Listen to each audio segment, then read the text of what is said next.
Уважаемая совесть, где вы прячетесь? Такой вопрос задавал в одной из своих песен известный бард Александр Дольский. Сегодня наука нашла ответ на этот вопрос. Совесть — это не только то, что отличает нас от животных. Она напрямую связана со становлением личности, с нашей личностной полноценностью. В 70-е годы прошлого века выдающийся советский психолог Алексей Леонтьев проводил эксперименты с детьми. Малышей разных возрастов усаживали на стул и ставили перед ними задачу, не вставая с него, взять со стола конфету. Ребенок пытается изо всех сил, но сделать это невозможно, стол находится слишком далеко. Когда экспериментатор выходит из комнаты, то без постороннего наблюдателя и контролера ребенок легко справляется с задачей, нарушая правила.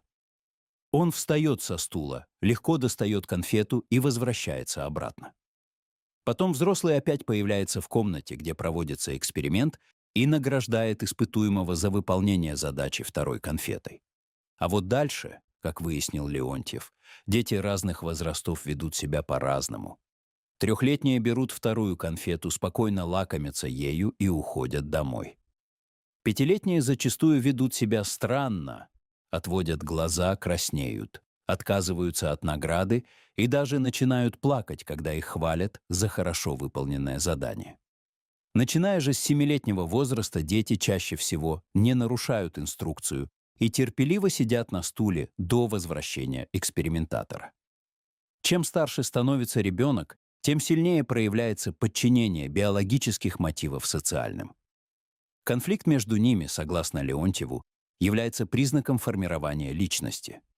Однако уже с подросткового возраста человек не только усваивает приоритетность социальных и нравственных мотивов над биологическими, но и осознает свои собственные мотивы. Он начинает осознавать их и выстраивать собственную мотивационную иерархию. Если взрослые люди ведут себя как трехлетки, то налицо личностная патология, которую у людей принято характеризовать как отсутствие совести. Совесть — это сигнальная система, которая включается, когда начинает разрушаться иерархия мотивов, и личность оказывается под угрозой коллапса. Причем эти психологические сигналы имеют свой эквивалент на физическом уровне. Когда мучает совесть, нам становится физически плохо. Известно высказывание Фридриха Ницше о том, что человек — это больное животное. Ему вторил Карл Густав Юнг. Человек — это животное, которое сошло с ума.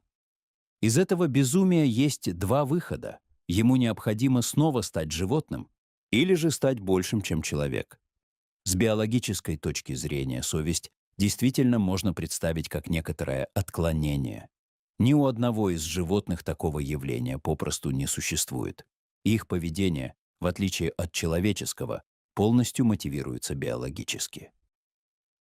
Научные сотрудники Оксфордского университета в ходе магнитно-резонансных исследований центральной нервной системы у 25 добровольцев обоих полов обнаружили источник отклонения, часть мозга, которая отвечает за совесть.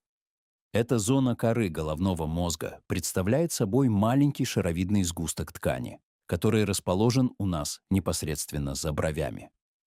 Он активируется, когда мы оцениваем свои поступки и поступки других людей как нравственно хорошие или плохие, когда стараемся не повторять свою или чужую поведенческую ошибку дважды. Ученые попытались обнаружить подобную зону у приматов. Однако при практически идентичном сходстве головного мозга человека и макаки у последней отсутствует часть мозга, отвечающая за совесть. То есть совесть для человека — явление вовсе не только психологическое. Наш вид действительно представляет собой животное, у которого, пользуясь сленговым определением, зашли шарики за ролики и ум за разум. Дальнейшие эксперименты показали, что моральные устои напрямую отражаются на активности мозга.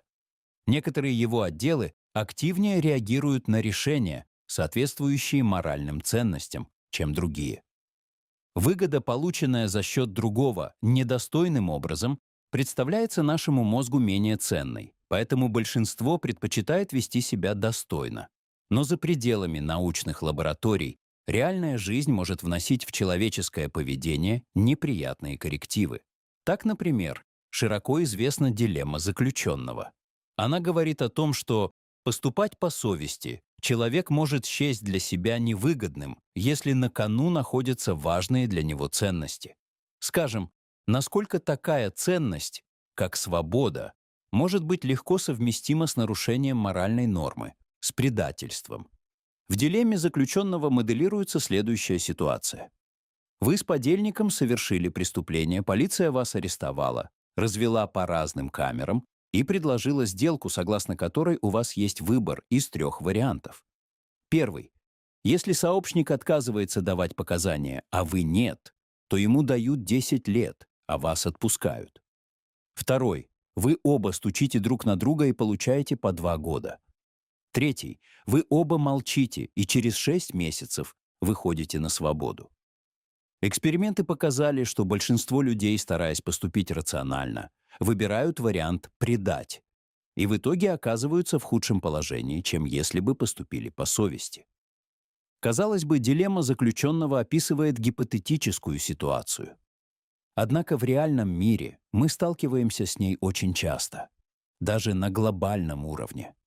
Психологическая ситуация, описанная в дилемме заключенного, лежит в основе таких явлений, как гонка ядерных вооружений или невозможность выработать единую климатическую стратегию. Мы видим, что на словах все страны согласны с тем, что рост концентрации СО2 в атмосфере грозит катастрофой. Но сокращать выбросы не желают. Таким образом, совесть — это не просто абстрактное понятие морали, это реальная нейрофизиологическая система, которая делает нас людьми. Она может доставлять нам страдания, заставлять краснеть и терять выгоду, но именно благодаря ей мы способны на настоящую человечность. Мы становимся по-настоящему людьми именно тогда, когда начинаем слышать голос своей совести. Если вам понравился наш рассказ, ставьте лайк и подписывайтесь на канал, чтобы не пропустить новые захватывающие истории. Пишите свое мнение в комментариях и обязательно нажмите на колокольчик, чтобы первыми узнавать о выходе наших видео. Спасибо за просмотр и до встречи в новых выпусках.